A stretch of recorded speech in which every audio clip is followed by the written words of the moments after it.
Bienvenidos a una nueva emisión de Personal y Transferible, el podcast que nadie quiere escuchar. Empezamos ya.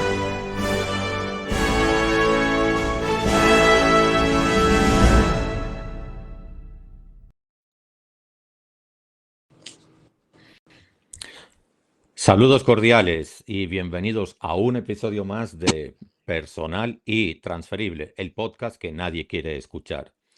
Y como siempre, creo que tenemos un invitado, en este caso invitada, potente, de peso, y que nos va a dar mucho contenido positivo, que es de lo que se trata o lo que se intenta hacer en este podcast. Tenemos con nosotros a Melanie Fitzsimmons, no sé si lo he pronunciado bien, ella dirá, porque aquí todo el que pasa por aquí se tiene que autopresentar, así que bienvenidísima, un placer tenerte conmigo. Un placer estar aquí. Sí, lo pronunciaste súper bien. Ese es un reto aquí con el español. Mi nombre es Melanie Fitzsimmons. Soy la directora general de la Fundación Futuro Lleno de Esperanza, el cual se encuentra en la ciudad de Santiago, República Dominicana, en Cienfuegos, que es un barrio bastante grande, ya es su propio municipio. Nosotros en la fundación tenemos desde el 2011. De hecho, estamos de aniversario de quinceañera este año. Estamos súper felices. Y trabajamos con la educación de niños pequeños en nuestra área. Tenemos impacto de como 150 familias. Y la programación es súper variada, hacemos muchas cosas diferentes, ya que en general en Cienfuegos padecemos de actividades para niños que sea asequible de lugar, de economía y de calidad también.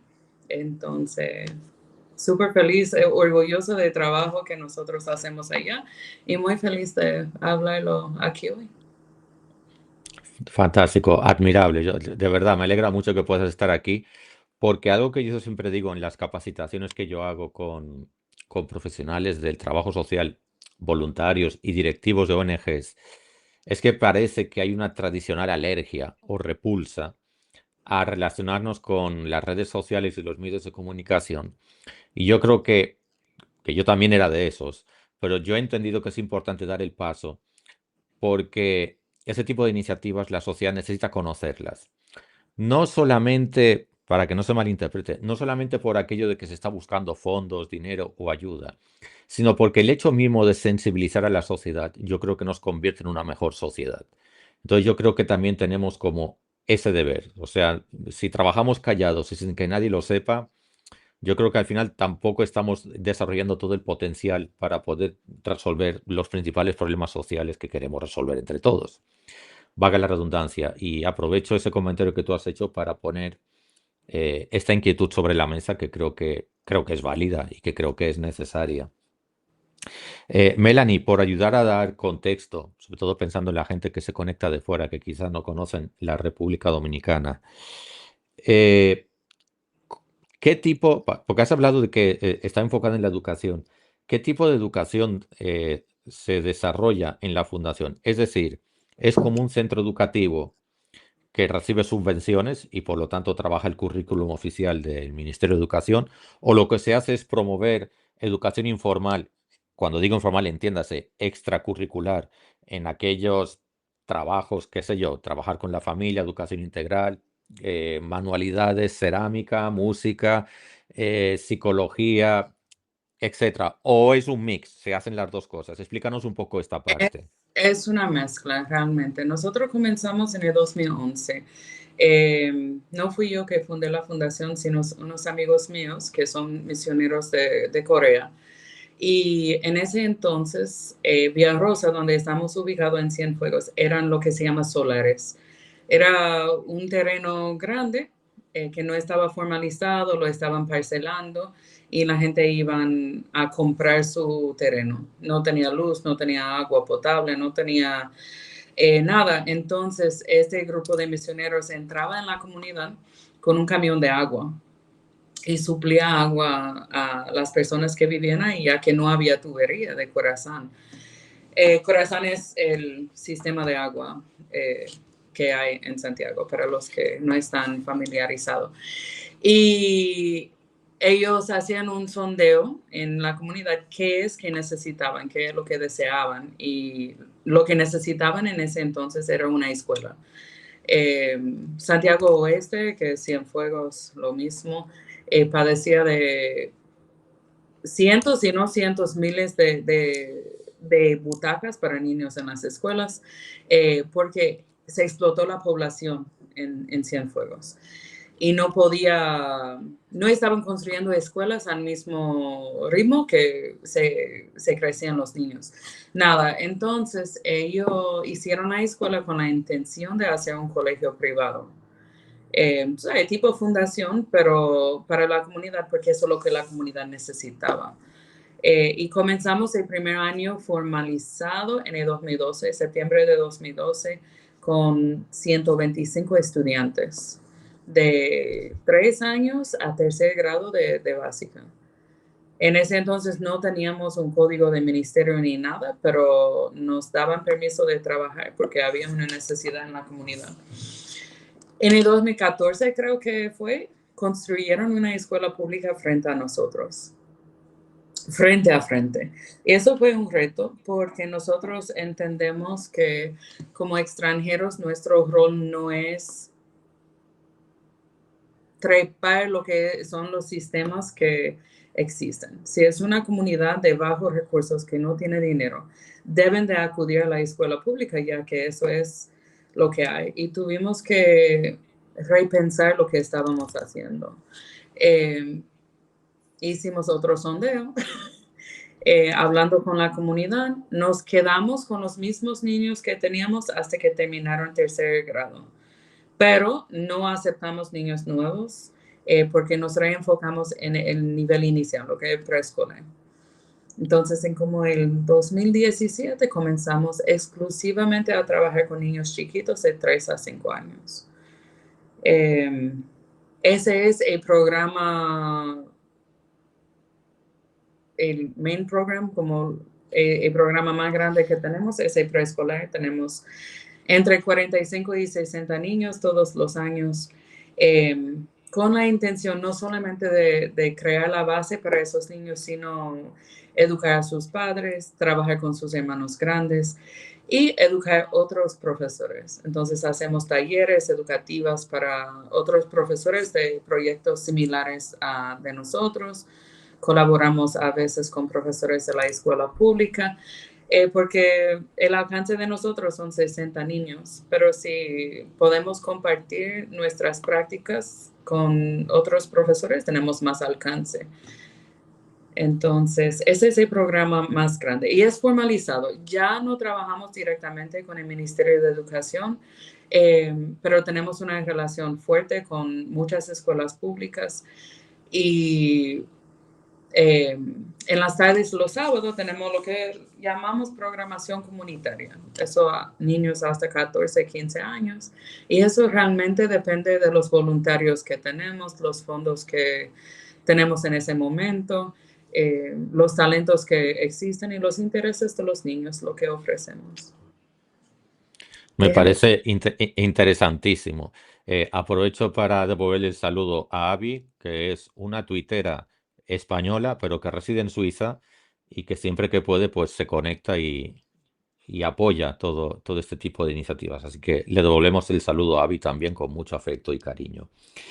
Me parece interesantísimo el enfoque que le estáis dando, sobre todo esa filosofía de no sustituir el sistema educativo público, eh, porque como tú has, bueno, tú has utilizado el verbo trepar, yo no hubiera, no hubiera sido tan radical en el uso de ese término, pero te he entendido y estoy de acuerdo.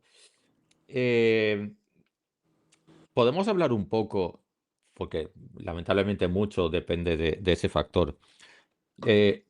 ¿Cuáles son las fuentes de financiamiento de la fundación? Que me imagino que son diversas. Rara vez una fundación se sostiene con una sola fuente de financiamiento.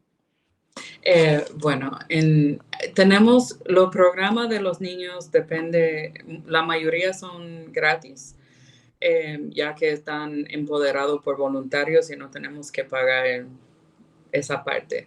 El preescolar los niños pagan, son $600 mensual, reciben su desayuno. Si se quedan el día completo, pagan un poco más y tienen su comida, su desayuno. Eso de lo que entra de la comunidad de esa forma de pagos de los padres, es un poco menos de un tercio de presupuesto. Lo demás viene de afuera. Tenemos colaboradores en los Estados Unidos, Canadá y Corea. Y ellos nos ayudan tanto con la economía, con donaciones material. Por ejemplo, tenemos un programa ahora que estamos lanzando de una sala de tarea y recibimos una donación de tablets para los estudiantes que asisten, ya que lo que mandan de tarea es investigar en internet y muchos de los niños lo que tienen es un celularcito roto en la casa. Entonces ya podemos lanzar ese programa con los tablets para que puedan hacer sus investigaciones, imprimir y cosas así.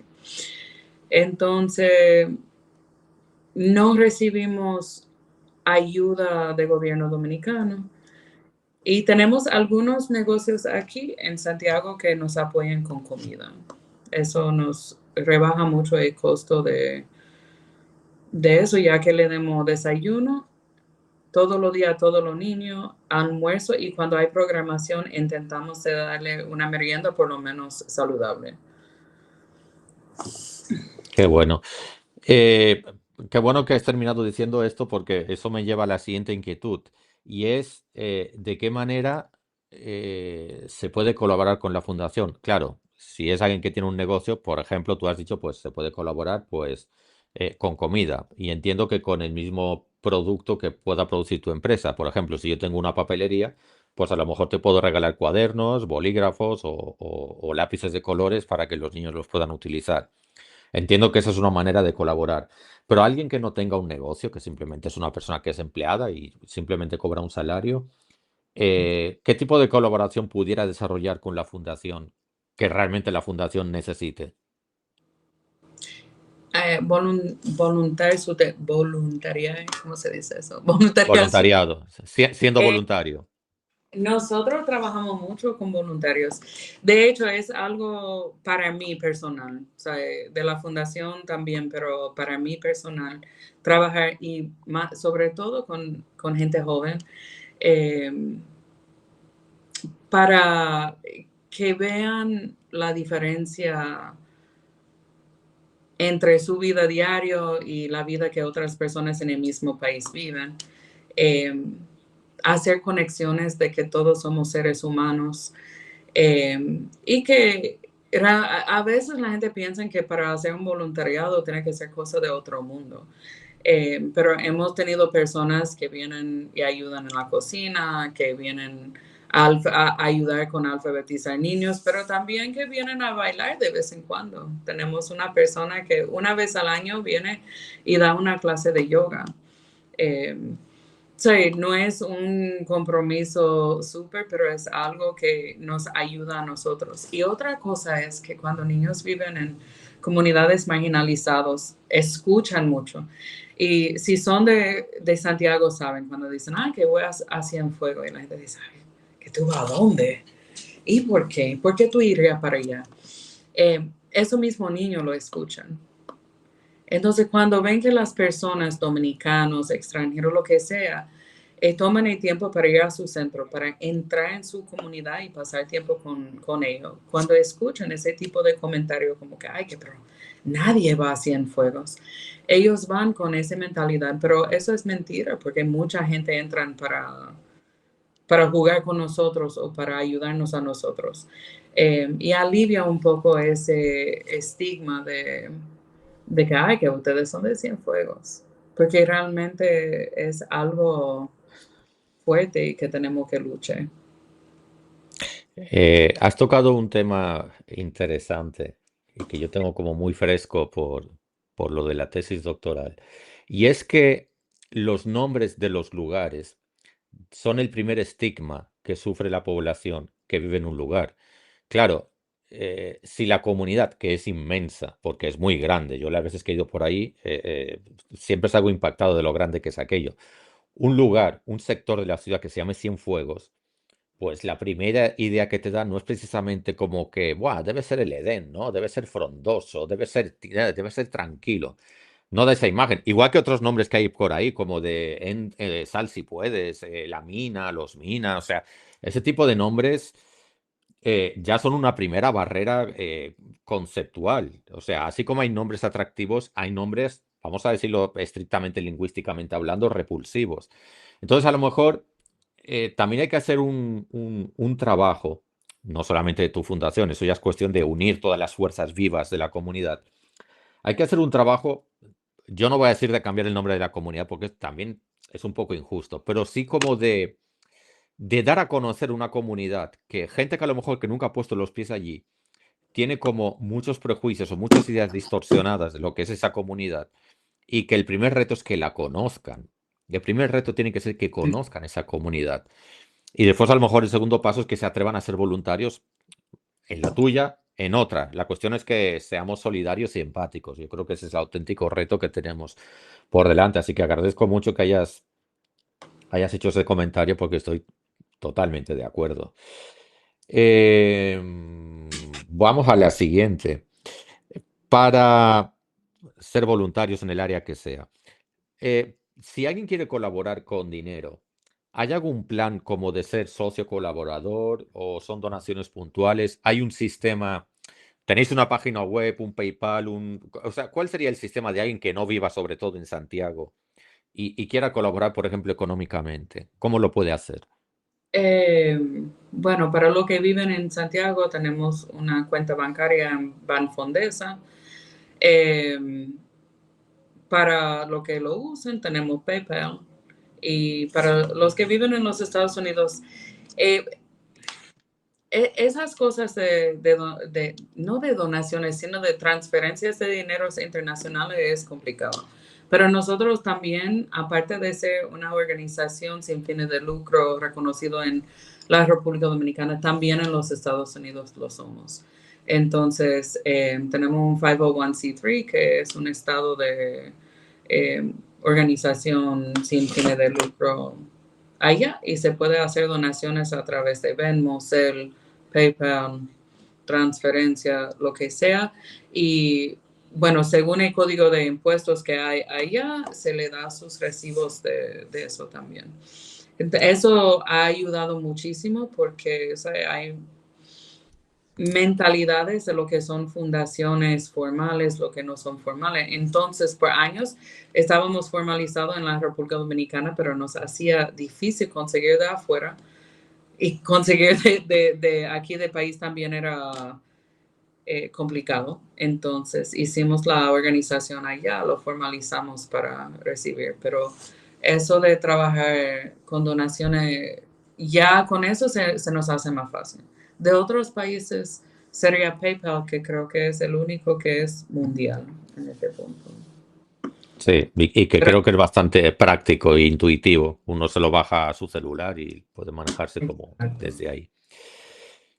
Eh, ¿Tenéis como fundación, supongo, una página web, presencia en Instagram, un sitio así donde la gente pueda entrar como para conocer mejor? ¿Estamos en construcción o cómo funciona eso? estamos en Facebook e Instagram. Futuro Lleno de Esperanza, así mismo sale. Teníamos, voy a ser sincera, tuvimos una página web por 3 o 4 años y recibíamos como 200 hits cada año, entonces no valía, porque tenemos un presupuesto tan bajito que no valía el dinero para mantenerlo. Eh, es una de las realidades de trabajar con un presupuesto bajito, pero con las redes sociales hemos podido mantener informado a la gente para que puedan ver lo que estamos haciendo, y respondemos rápido a las preguntas y los mensajes y así por el estilo. Bueno, humildemente la intención de este episodio también es facilitar un poco el dar a conocer todo esto, compartirlo, que pueda llegar lejos y a lo mejor hay gente que descubre que la fundación existe y que existe Cienfuegos. En fin, yo soy de los que piensan que todo suma. Entonces, con que una persona en el mundo se entere de esto, para mí ya es beneficio. Así que ojalá lo logremos, soy optimista. Yo de acuerdo. Eh, ¿Tú estás de acuerdo, supongo? Sí, Fan- claro. Fantástico. Em, ¿Tenéis, no sé si lo has dicho de pasada, porque hemos hecho mucho énfasis en el voluntario?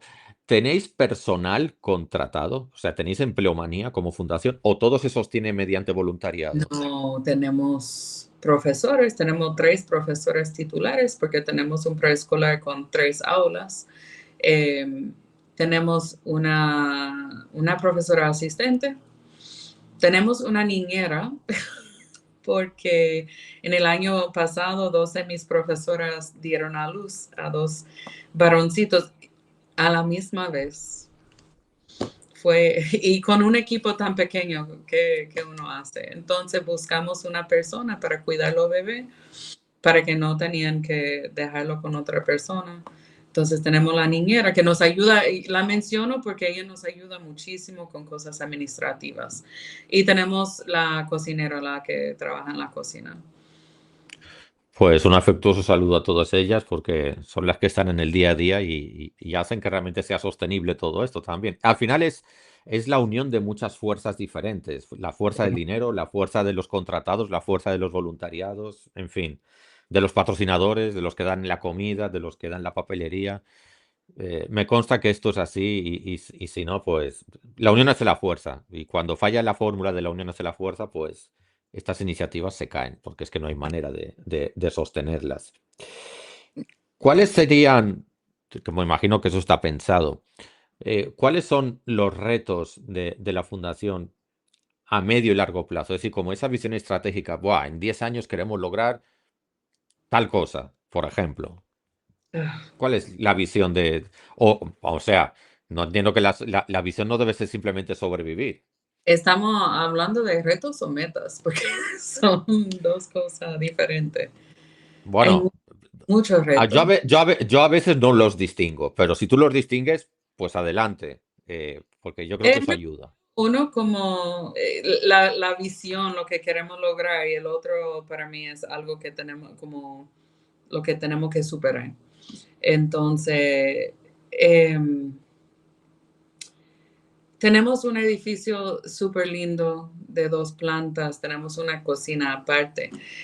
Cuando hicimos, acuérdate que en el principio teníamos 120 estudiantes. Y tuvimos que construir la segunda planta rapidísimo porque necesitábamos el espacio porque no teníamos dónde poner todo eso, muchacho. Y lo hicimos como pudimos, con una donación que llegó eh, y se quedó en el medio. O sea, a los 5 años pudimos echarle un piso de cemento, eh, ponerle hace como 3 meses me dieron puertas para poner puertas en cada aula. Hay 4 aulas arriba, un salón. Eh, eso es algo que queremos mejorar el plantel, porque el preescolar es muy lindo. Cuando entran en el Instagram o en el Facebook van a ver cerámica y dibujos en las paredes, súper lindo. Pero arriba es muy rústico.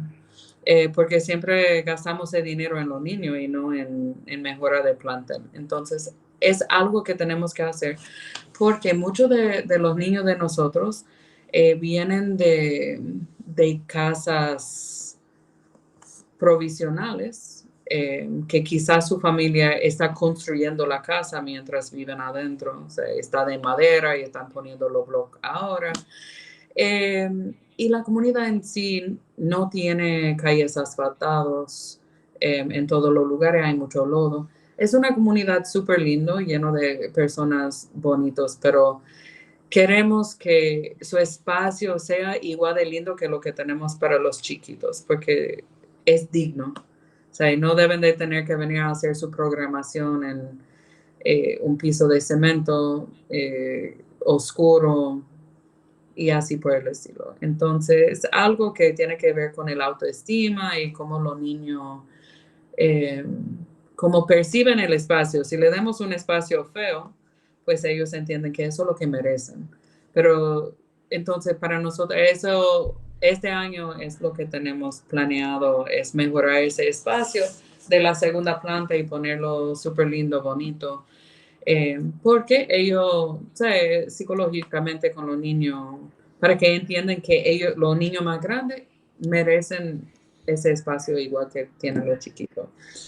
Queremos seguir fortaleciendo el programa de preescolar porque entendemos que es muy importante.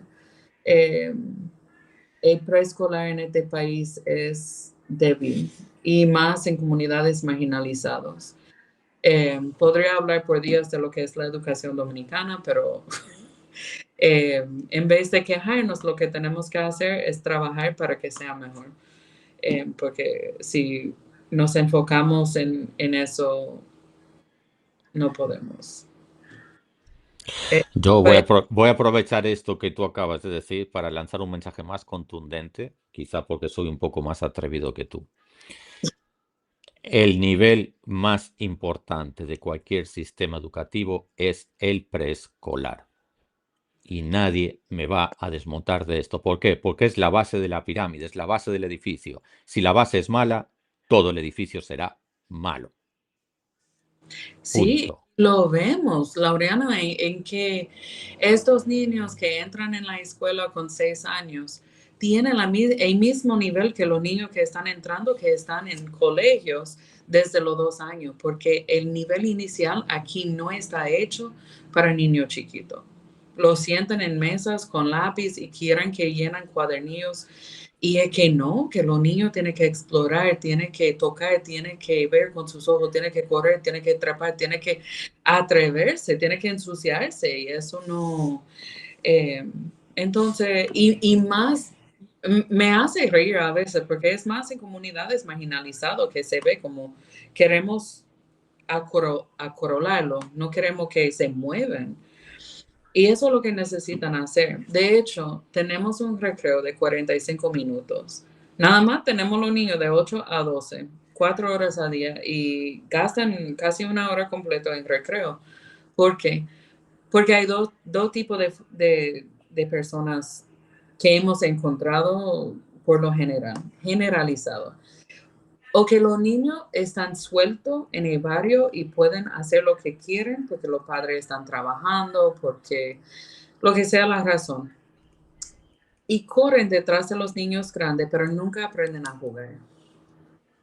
O tenemos otra clase de personas que no permiten que esos niños salen porque viven en un barrio y que hay mucho peligro, entonces los padres los sientan delante de una televisión y tampoco aprenden a jugar. Entonces cuando llegan al centro, no saben subirse al tobogán, no saben columpiarse, no saben trepar, no saben hasta a veces subir escaleras porque no han tenido la oportunidad de aprender eso.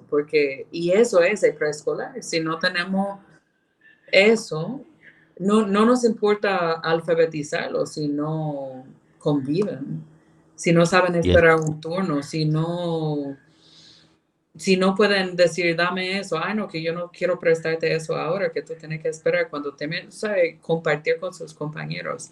Y es algo que falta cuando tú pones un niño en una mesa a sentarse ahí el día completo. Con un lápiz.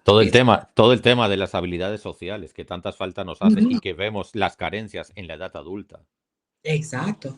Ellos fueron una vez una visita, no me acuerdo de cuál organización era el ministerio o qué, y me preguntaron dónde estaban las pantallas. Y me quedé como que es un preescolar, ¿para qué necesitamos pantallas? Pero tú no lo pones muñequitos. Y yo, no, porque yo veo muñequitos en su casa. Ay, pero son educativos. Y yo, ¿tú sabes lo que es educativo? Lo que hacemos aquí. Pagamos profesores que sean educadores para algo. Yo no voy a poner un programa de televisión para educar si están invirtiendo dinero en eso, pero como esa percepción de lo que es el nivel inicial es increíble. Sí, es penosa, la verdad. Antes de hacerte la siguiente pregunta, un aviso, porque ahora vamos como por mitad del episodio, para todos los que estáis conectados tanto en Twitter YouTube, en LinkedIn. Podéis preguntar a Melanie lo que queráis sobre su trabajo en esta fundación que es tan interesante. Y en tiempo real intentaremos responderlas. El único límite es el del sentido común y el del respeto. A partir de ahí podéis preguntar absolutamente todo lo que queráis. Bien, y ahora sí, retomo el asunto. Has mencionado con muy buen criterio todo lo que significa esta fundación para las familias y el impacto que esto tiene. ¿Hacéis algún tipo de trabajo directo con las familias, tipo experiencias como escuela de padres o algo así, como para que sea un trabajo completo, holístico, integral? Sí, hace 2 años, pero voy a ser sincera, este año no hemos hecho nada a base de los padres porque hemos tenido otros proyectos, pero academia de padres que sea interactivo, dinámico, que va más como un taller que una charla, porque yo como madre, yo tengo 3 niños y cuando me llaman a su escuela para una charla, es como escuchar la misma cosa, el mismo bla, bla, bla, bla, bla, que siempre. Entonces eran 8 sesiones. O sea, siempre hacemos cosas con los padres, pero este era como una academia de padres reales. Eran 8 secciones que podían traer los niños que hacían las actividades juntos, cómo trabajar la tarea, cómo conversar con su hijo, que es un problema porque queremos, pero ¿cómo te fue hoy? Bien, ok, ya, gracias. Entonces, cómo tener conversaciones acerca de lo que aprendieron, cómo hacer la tarea, cómo profundizar la tarea, eh, cómo trabajar las emociones, diferentes estrategias y técnicas de relajación, de concentración, diferentes actividades así.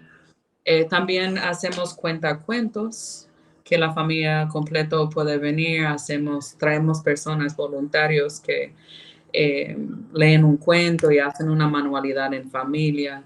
Sí, siempre cuentos que tiene un moral de valores, cosas así, para profundizar un poco esa conversación. Y trabajamos mucho con las familias, siempre y cuando sea prudente, porque hay familias que están muy abiertos a recibir consejos y ayuda y cosas, y hay otros que no. En eso nos enfocamos en trabajar con el niño y cuando la familia esté lista, nosotros estamos ahí esperando, pero sí, depende porque cada cabeza es un mundo, ¿verdad? Totalmente. Y una inquietud. ¿La fundación en algún momento ha logrado, o por lo menos se ha planteado, tener algún tipo de alianza con alguna otra ONG o con alguna universidad, qué sé yo, para vincularlo a algún proceso de, por ejemplo, de pasantía de algunas carreras, de algunas profesiones, eh, qué sé yo, que le daría como el doble valor de investigación académica y al mismo tiempo voluntariado? Ese tipo de alianzas que suelen ser muy poderosas. Nosotros trabajamos con CIE, que es el programa de intercambio que está en la universidad. Bueno, tenemos voluntarios de ese programa de CIE, pero también son los mismos estudiantes, no sé cómo explicar eso, son los estudiantes de CIE, pero que están en el programa de español para extranjeros de Pucamaima. Entonces es como una clase que toman con Callie Connors y algunos hacen su pasantía conmigo. Este semestre tengo 2, el semestre pasado tuve 3. Ellos van una vez a la semana y hacen investigaciones, tienen que hacer reportes. Es un poco más académico que un voluntariado porque quiero hacer voluntariado. Trabajamos con algunas iglesias en los Estados Unidos eh, que vienen muy a menudo y traen sus muchachos para hacer eso. Y hemos colaborado con otras organizaciones también, pero no voy a decir no consistente, pero no con los mismos estudiantes siempre. Por ejemplo, una organización una vez ni me acuerdo su signo, pero era algo de estudiantes de medicina. Entonces ellos vinieron varias veces y hicieron un labor en el centro y se fueron. Pero trabajar con voluntarios, Laureano, es mucho trabajo. Entonces, a veces, si la organización no está muy insistente, es difícil, ¿sabe? Para estar andando atrás de pollitos así, buscando. Entonces, pero siempre he dicho, porque es importante, trabajar con voluntarios no es para todo el mundo, no es para cada organización, es mucho trabajo. Entonces, tiene que tener bien planteado lo que tú quieres lograr con eso. Claro, es que poca gente se plantea, y qué bueno que tú lo Mm, dices, y que va, en el momento que en el momento que tú acoges voluntarios, tú necesitas a alguien que se responsabilice, se encargue de esos voluntarios. Entonces, exacto. no todo es ganancia, no todo es color de rosa. No, y no es todo como soltarle a hacer lo que quiere, porque hay mucha, y más cuando son extranjeros o cuando sean jóvenes, porque tiene que ubicarle, tiene que explicarle por qué la cosa funciona como funciona. Eh, es mucho, pero para mí trabajar con los voluntarios, o sea, tenemos muchos pasantes norteamericanos que vienen, y para mí es como a veces veo mi país, yo soy americana, ya tengo 22 años aquí, pero veo mi país y digo, cónchale, pero ¿qué está pasando? ¿Y cómo puedo aportar mi grano de arena allá? Entonces, cuando viene es, para mí, ofrecerle otra perspectiva de la vida. Enfocamos mucho en crear y nutrir relaciones que sean profundos, que sean que valga la pena, no solamente conmigo, con el equipo, con los niños, con la comunidad, para que cuando ellos vuelven a su país, vuelven a su hogar, a sus universidades, que llevan eso y entienden que el voluntariado no es algo que tú haces un solo día, es como un acto de servicio y que tú puedes integrar eso en tu día a día. Podemos tener un poco más de empatía cuando entendemos de dónde viene la gente y por qué hacen la cosa que hacen. Entonces, para mí, creo que he convencido a mi equipo que los voluntarios realmente vale la pena. O sea, tanto para la comunidad, pero para lo que estamos aportando al mundo cuando se van de nuestras manos.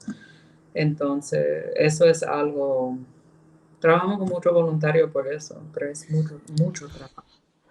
Yo me atrevo a agregar que, sobre todo, si son voluntarios de un perfil joven que están haciendo como su primera experiencia fuera del país, eso deja una marca que es para toda la vida. Así que, y si no, pensamos cada quien en nuestra propia biografía y nos daremos cuenta de eso.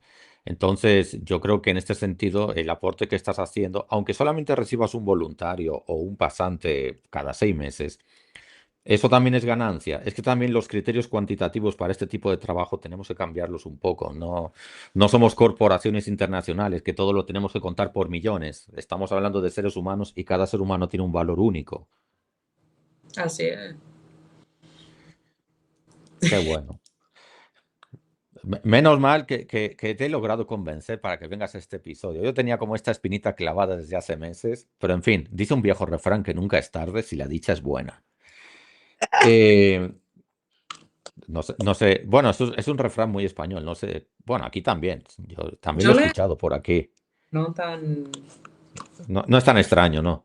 mm, Me gustaría abrir ahora como un espacio, mm, qué sé yo, que no sea tanto como de yo preguntar, sino que tú le cuentes a la gente algo que quizás yo no te haya preguntado y que tú sientas que es muy importante decirles, que como que es un mensaje que tiene que llegar.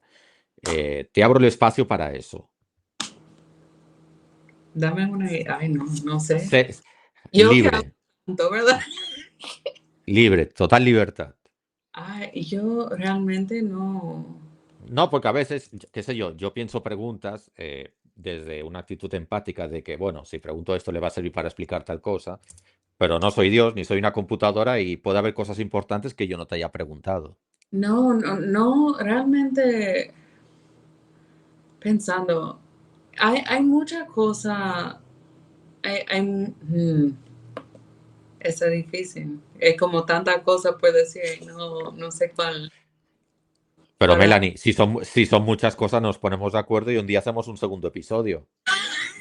No, siempre hay algo que hablar. A mí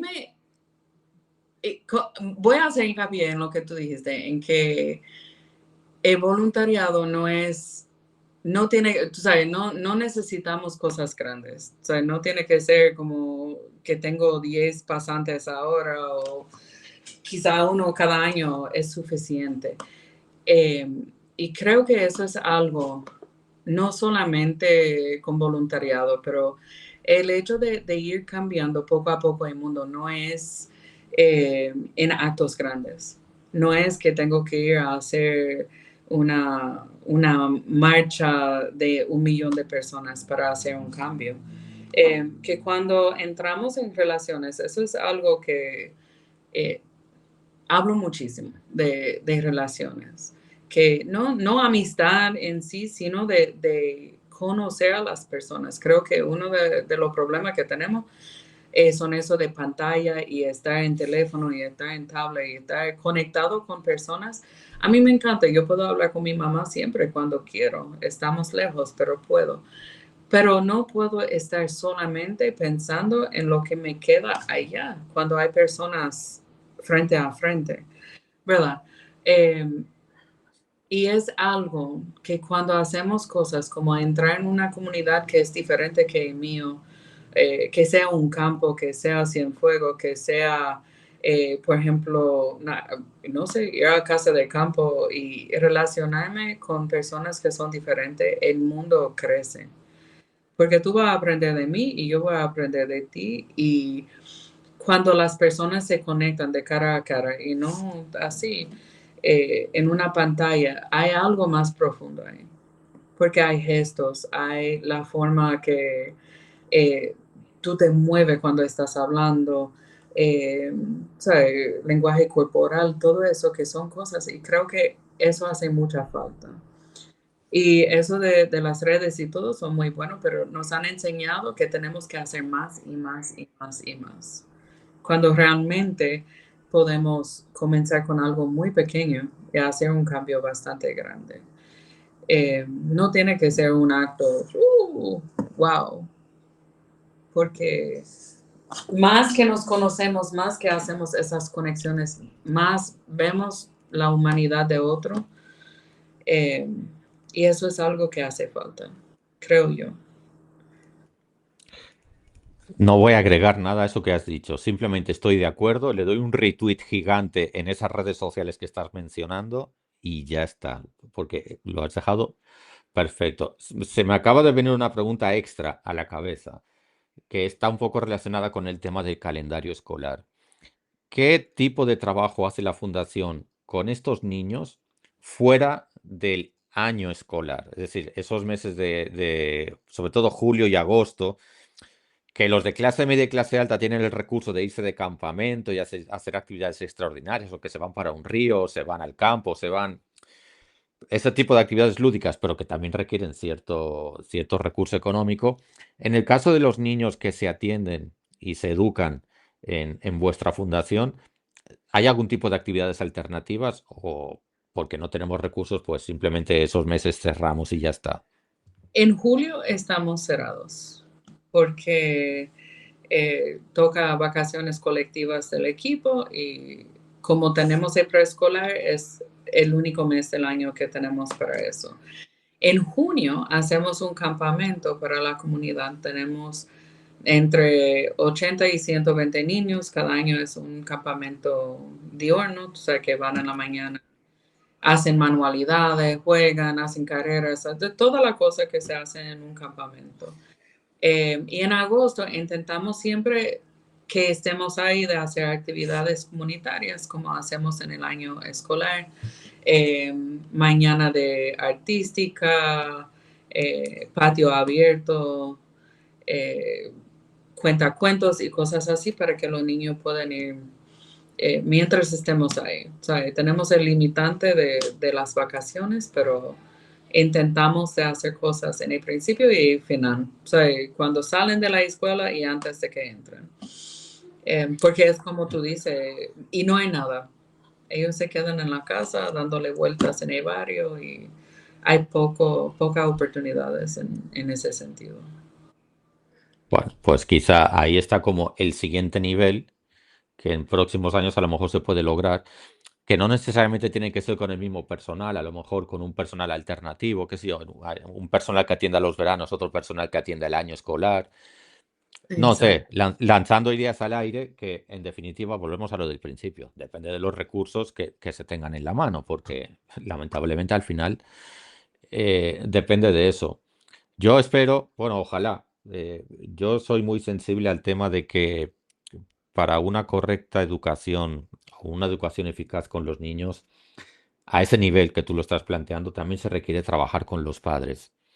Entonces, ojalá se pueda potenciar esto, el involucrar los padres a nivel que se pueda, quizá hacer una especie, entre comillas, de escuela de padres para los niños que se atienden ahí, para cosas tan sencillas como lo que tú has mencionado, como el uso responsable de las pantallas, por ejemplo, que es un reto que yo creo que afecta a todas las clases sociales y que ahí yo creo que no se distinguen ricos y pobres, porque una cosa que yo me he encontrado, y supongo que tú también, es que a lo mejor tú no tienes mucha comida en la nevera, pero todo el mundo tiene un celular con internet. Entonces, eso nos pone frente a una estructura social muy peculiar y que jamás habíamos soñado, por lo menos los de mi generación. Es, es así. Y las prioridades que hemos tomado como sociedad, y no solamente se escucha mucho, ay, que los pobres que tienen esto, el otro, pero se ve en las clases altas también. Una distorsión de lo que es prioridad, eh, de lo que es la familia, que viene primero que no. Un iPhone 27, no sé en qué número estamos de iPhone, pero un iPhone, pero no podemos asistir a un juego de fútbol de los niños porque estamos demasiado ocupados, porque tenemos que trabajar para ganar el dinero para comprar el iPhone 27. Sí, un problema. Yo quisiera, bueno, yo siempre dejo que, así como mis invitados hacen una autopresentación, también dejo que digan como el mensaje final a la gente, casi como en modo exhortación, como una reflexión que a la gente fácilmente le quede dentro.